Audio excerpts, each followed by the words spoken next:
your own. It's pretty easy. We're essentially going to be creating a David Hockney photo collage. So if you would go ahead and click on this sheet of paper with a bunch of images on it, you're going to open a new window and go ahead and download that. Then you're going to open it into Photoshop or Photo P like so. Those of you in the classroom, you might have to use Photo P today, this week. If your Photoshop is not working, just use Photo P. Okay? Mr. Hines is working on getting us the newest Photoshop.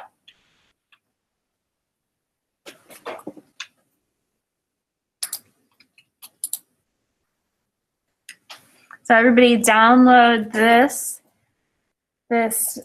piece of paper with all these photographs on it and open it into Photoshop or Photo P.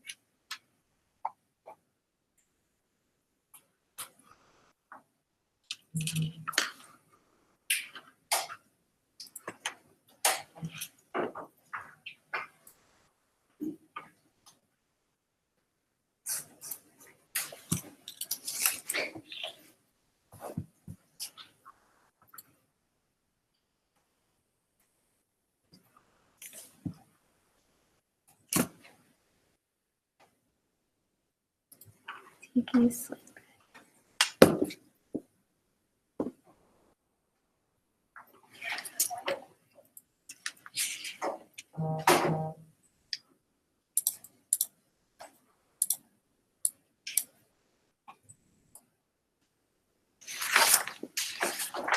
James, you got it? Yes. Tabitha, you got it? Yes.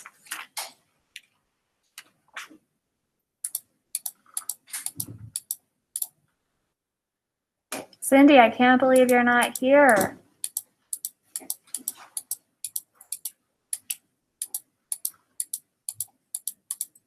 You're always here.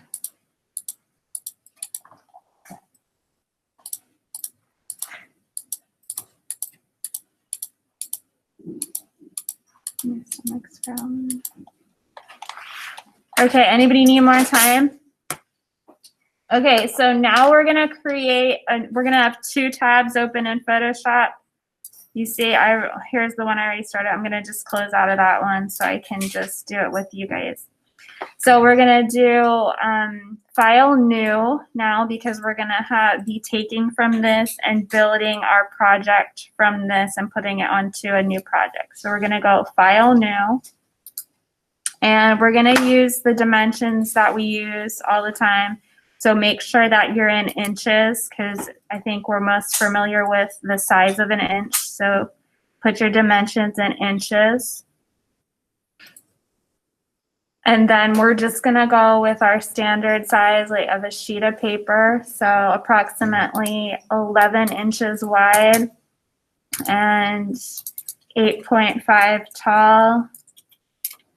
And we're gonna set it up as though we're going to print. So when we're setting something up for print, our default resolution or dots per inch, our DPI is gonna be 300. If we were setting something up for on-screen work, our default would be 72. And then for this one, you can leave your background white for now. We'll be changing that later on.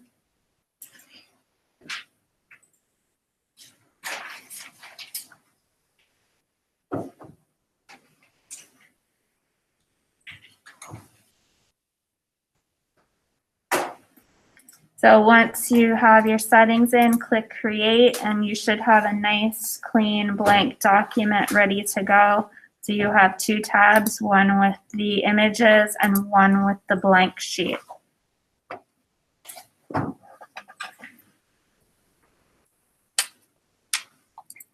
Tell me if you have any questions at this point. Oh, Cindy, I see. Okay.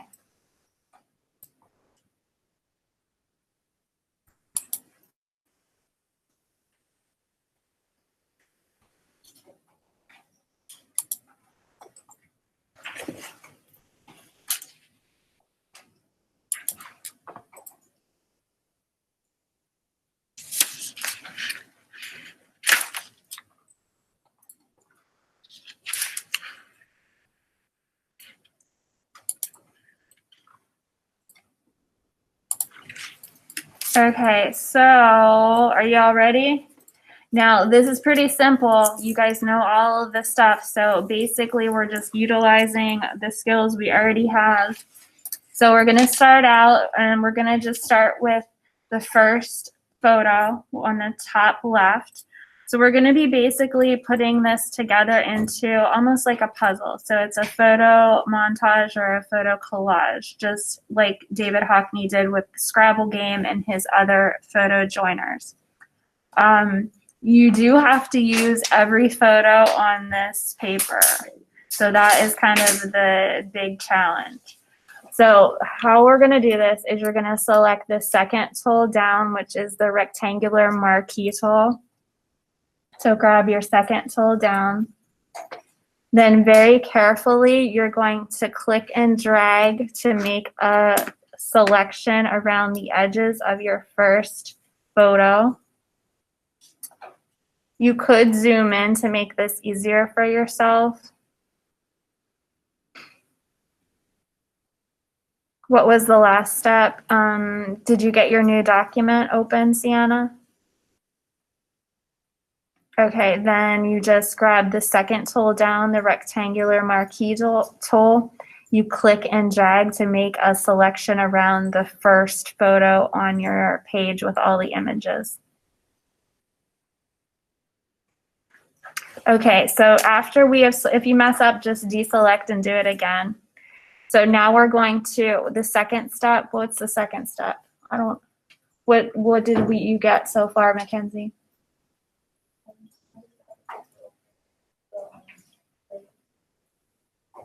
You have the new document?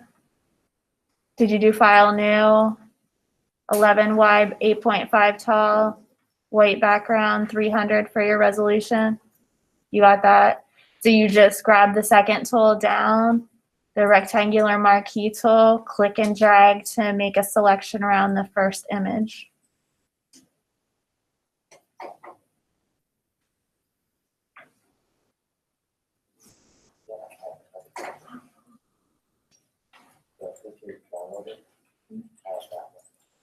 Oh, file open.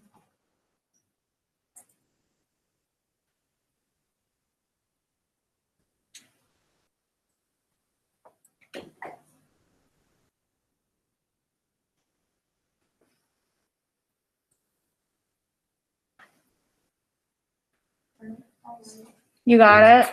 Okay. So then we're going to do edit copy. Edit copy. You could use the shortcut, of course, as well. Then you're going to switch to your blank document and you're going to paste. Edit, paste. Edit copy, edit paste. And then now your first piece is on there. You're going to grab your move tool and you're going to kind of move it wherever you think it should go. So we're creating, this is a convenience store basically. So you're going to be, and I'll show you some examples from some other students that finished theirs. And then you're basically going to keep repeating the same process as you're bringing your puzzle pieces in. So you're going to go back to your sheet that has all of them. And I'm just going to go kind of down this strip in this order. You could go however you want. You just make sure you use them all. I'm going to deselect this piece, and then I'm going to repeat the same process with this second piece. So click and drag to select. Then I'm going to do edit copy, edit paste again.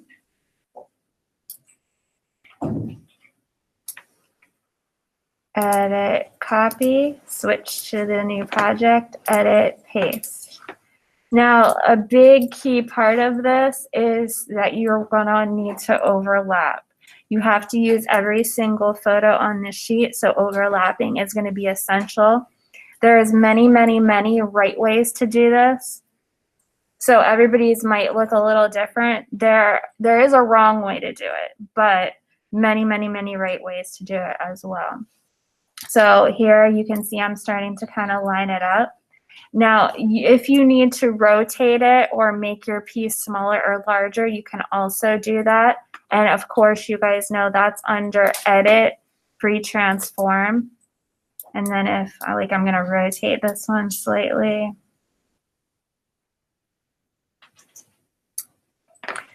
And then you always make sure you hit that check mark at the top. And then you're just going to keep repeating this process. Select, deselect, get my rectangular marquee tool, click and drag. If you mess up, just deselect and try again.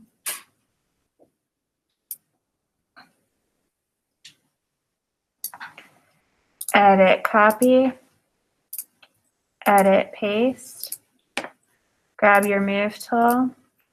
Now, I'm gonna kind of play around here with that.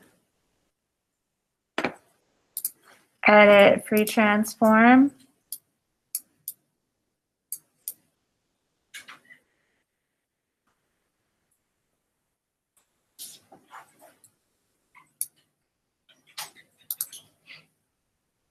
Okay, so, and you're gonna carry on. So what questions do you guys have right now?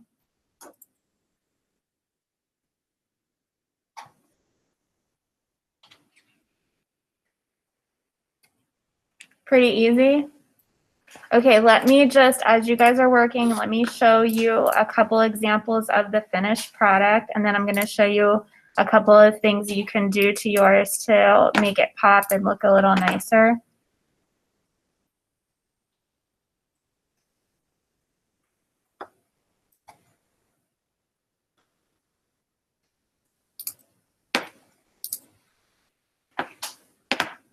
Okay, here's an example. So this should help you see that there's many right ways to do it. There's one example. Here's another example. Layering is key.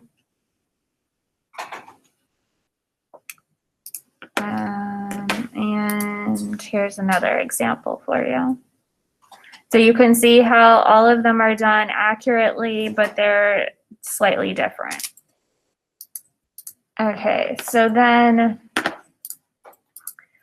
what you also might want to do is you might, well, not that you might, but either as you work or when you're in the finishing stages, you'll want to add a background. So to do that, you simply will click on your background and then grab your paint bucket tool, and you can choose whatever color you want and add that. Let me just, I kind of want to do the color of the roof.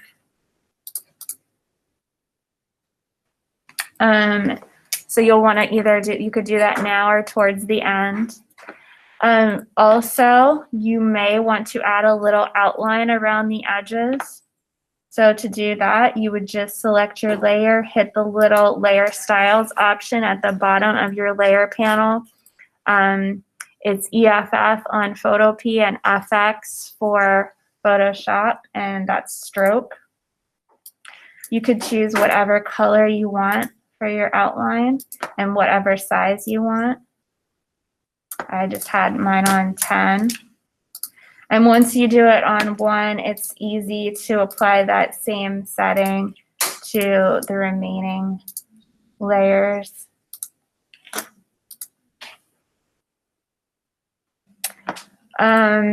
Also, you might want to add a little drop shadow to make it look like it's popping off the page.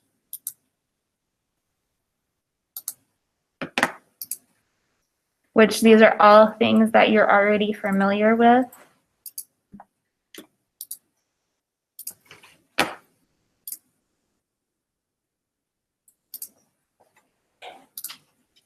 Okay, so that just gives it a little bit more dimension.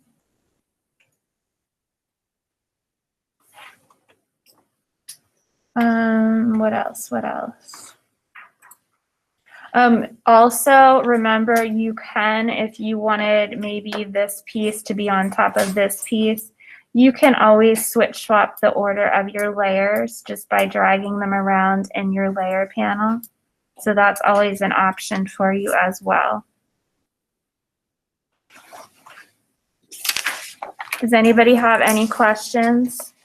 Do you understand the process and what we're aiming for?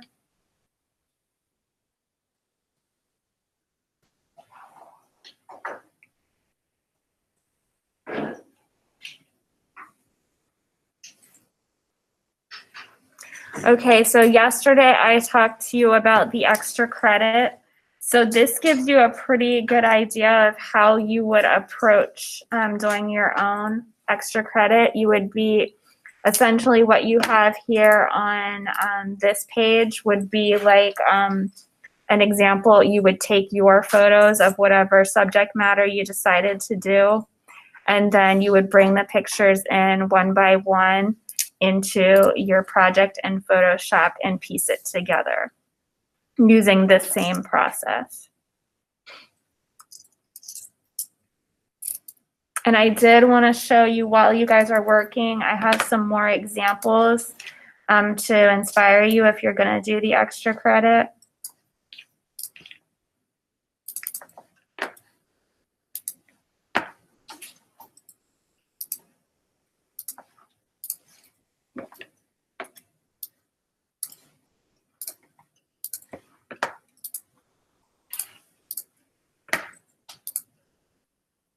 Okay, so this is like showing all the sides of a person. So that's kind of neat. I talked to you guys about potentially using Polaroid borders around if you were gonna your images. So you could in Google, you could just do a Google search for a Polaroid template to put around the edges. So that turns out kind of neat. And you can also use negative space within yours. So this one's a nice example of having negative space in there. And then just some other ideas. You could do like a scene in a bedroom. There's a school bus. I like this one a lot because it has some dimension. It looks like they had a drop shadow or something happening with theirs. There's just a little city scene. You could do something more creative like that.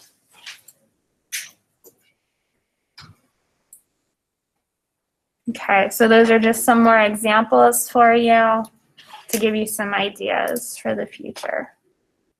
Any questions about anything at this point?